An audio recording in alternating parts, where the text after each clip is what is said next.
Right, okay, but what I'm going to show you now, this is really part two of how to pick lever style padlocks. One I'm going to show you is the Era 5 lever. I know that Dean is hopefully going to do a photo sort of strip down, etc., or just showing his technique. This is just my technique for these. Okay, just like anything, it really comes down just to understanding the lock a bit. In principle, as the lock states, it's a 5 lever lock, so obviously we have a lever pack, just like the one you saw perhaps in part one of how the lock works. The lock works in really an identical way. First thing though is to make a tension tool. Okay, again the idea here, or the technique I'm going to show you, is using the tension tool going down, i.e. using any room within the between the shackle and the lock case. Again, the opening side is on the left hand side here, as you can see. Okay, and obviously the shackle, you can see the bolt would lock into this part here. But to gauge how the tension tool is going to work, in this case my tension tool is actually this funny shaped bit of spring steel again.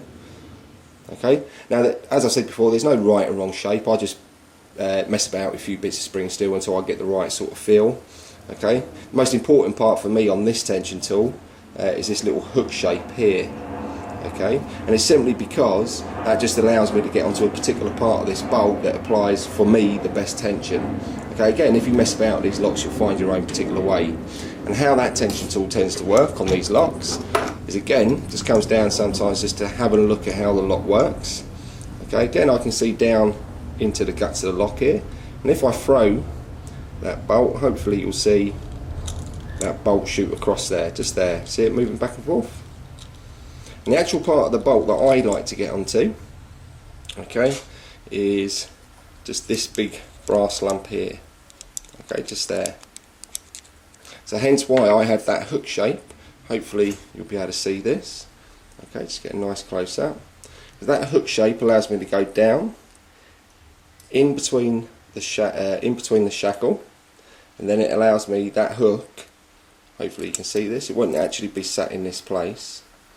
Okay, but hopefully you can see that.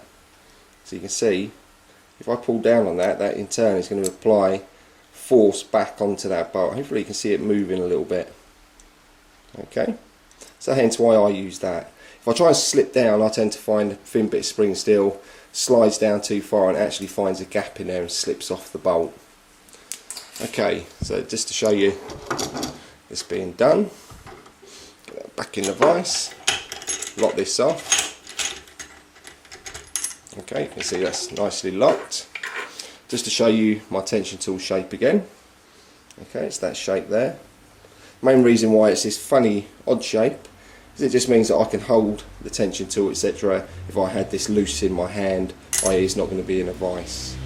Okay, so my tension tool is simply going to slide down at the back of the shackle here. Okay, and that little hook shape is going to claw and catch on to that bolt. So i.e. goes down just there. You can see I can apply tension onto that bolt. Okay, so that'll be the start position for my tension tool. It's going to come round a little bit with the camera. Okay. Next thing is going to get the key guard out of the way. The keyway guard is now my pick. Again, exactly the same principle in here. This case, you can see what I've done is actually use one of the original keys for this lock. Okay, because obviously the gauge is right. And again, I've just cut down all the blade. It begun life looking like that, and that is what I've ended up with. Okay, so I simply left just one very thin upstand at the back to act as a pick, and the actual width of this just relates to approximately one lever in the lock. And I always tend to do mine just slightly undersized to ensure that I only pick one lever at a time. Okay, so that will allow me to then go in. You can see I can start to lift, etc. through the pack. I could also, if you don't want to sacrifice one of the original keys, again, exactly the same thing here. Okay, the right pipe size, i.e. pipe gauge, just made out of a blank. Okay, just with that one upstand, identical to the one I've made there. Okay, so all that I need to do now is go in with my pick. I apply some tension on. And again, as I go through, what I'll be doing, I'll be looking for any little bits of resistance. So I start skimming through. What I'm doing is gently lifting the underside of each lever, and I'm seeing which ones have resistance, and sometimes I slightly ease off on the tension. Okay, so as I lift, if I get a tight one like there, I slightly ease off as I'm lifting, just to see if I can get that into the correct place. Just waiting for this to start getting some more resistance.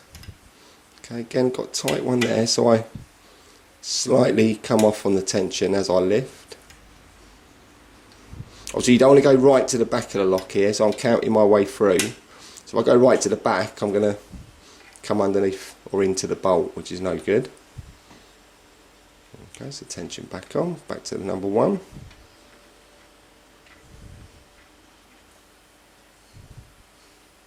Okay, just easing off there. See how when I ease off, it gets that extra little bit of lift.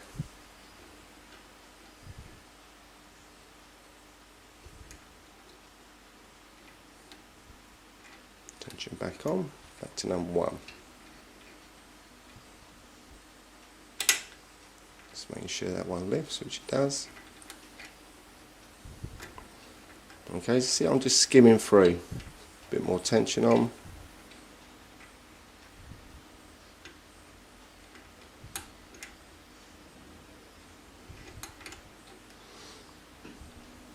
Get a bit of better grip on this key.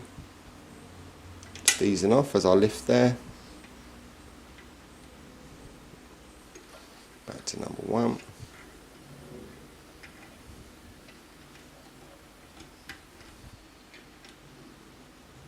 Ease off. Okay, everyone's going to have their own way of picking. Okay, it's literally just to get a hold of a lock and have a go.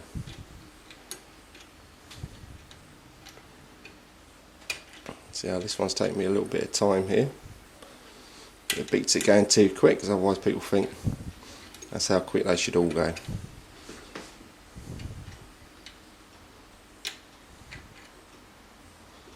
Okay, just going to release that tension again. Just make sure I'm in the right place. Double check, which I am.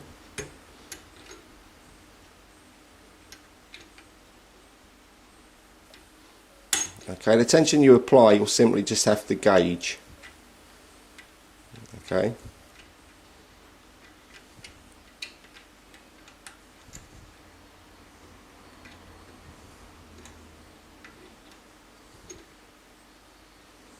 Very tight one there. See that nice kick there?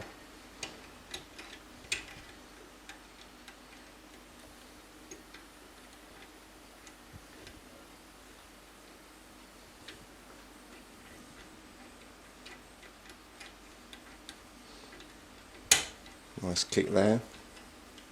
Just there. Bit of a shock when it goes because the amount of tension I got on.